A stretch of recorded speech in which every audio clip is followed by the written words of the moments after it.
Hey guys, 4FanVid here, and I am going to show you how to cough up a deck, cards. I'm going to show you how to cough cards. What you want to do is cover the cards up and put them on your chest. Make sure no one's looking at your chest.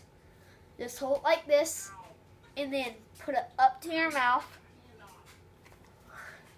And pull it out, and it's gonna take a little practice, but you're gonna have to get used to it.